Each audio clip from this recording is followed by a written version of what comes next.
മലബാറിൽ നിന്നുള്ള സ്വാതന്ത്ര്യസമര സേനാനിയും നവോത്ഥാന നായികയുമാണ് എ.വി. കുട്ടിമാളു അമ്മ. ഇന്ത്യൻ സ്വാതന്ത്ര്യസമരരംഗത്തേക്ക് കേരളത്തിൽ നിന്നു കടന്നുചെന്ന നേതൃപാടവമുള്ള അപൂർവം വനിതകളിൽ ഒരാളായിരുന്നു എ.വി. കുട്ടിമാളു അമ്മ.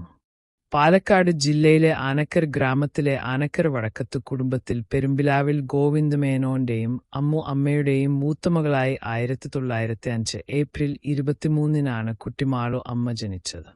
6ാം ക്ലാസ് വരെ മാത്രം പഠിച്ച് കുട്ടിമാളു ജീവിതത്തിന്റെ കളരിയിലാണ് അറിവുകൾ സ്വായത്തമാക്കിയത്.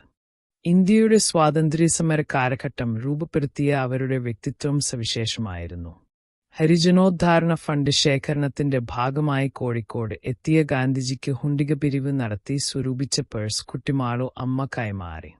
ഇതായിരുന്നു ദേശീയ പ്രസ്ഥാനത്തിലേക്കുള്ള ആദ്യ ചുവടുവയ്പ്. ഗാന്ധിജിയുമായി അടുത്തിടപഴകി അവർ പ്രവർത്തിച്ചിരുന്നു. ഗാന്ധിജി ആഹ്വാനം ചെയ്ത വ്യക്തിഗത സത്യാഗ്രഹത്തിനായി ജനങ്ങളെ അണിനിരത്തുന്നതിൽ നേതൃസ്ഥാനം വഹിച്ചു. ഓൾ ഇന്ത്യ വിമൻസ് കോൺഫറൻസിന്റെ പ്രവർത്തകയും all Kerala women's league, Indian national congress എന്നിവയിലെ സജീവ പ്രവർത്തകയുമായിരുന്നു. സിവിൽ നിയമലംഘന സമരങ്ങളുടെ ഭാഗമായി 2 മാസം പ്രായമുള്ള കുഞ്ഞിനൊപ്പം അറസ്റ്റ് ചെയ്യപ്പെട്ട് കഠിനതടവ് അനുഭവിച്ചു. മലബാർ മഹിളാ സംഘത്തിലെ സജീവ പ്രവർത്തകയും സ്വദേശി പ്രസ്ഥാനത്തിന്റെ പ്രചാരകയുമായിരുന്നു. സ്വാതന്ത്ര്യസമരകാലത്ത് മലബാറിൽ നിന്നുള്ള വനിതകൾ ആദ്യമായി നേരിട്ട് പങ്കെടുത്ത സഹനസമര പ്രക്ഷോഭത്തിന് നേതൃത്വം നൽകി.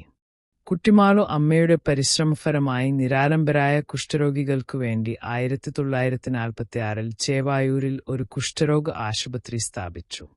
കുറ്റക്കാരായി ശിക്ഷിക്കപ്പെടുന്ന കുട്ടികൾക്കുവേണ്ടി 1949-ൽ വെള്ളിമാടുകുന്നിൽ ജുവൈനൽ ഹോം സ്ഥാപിച്ചു.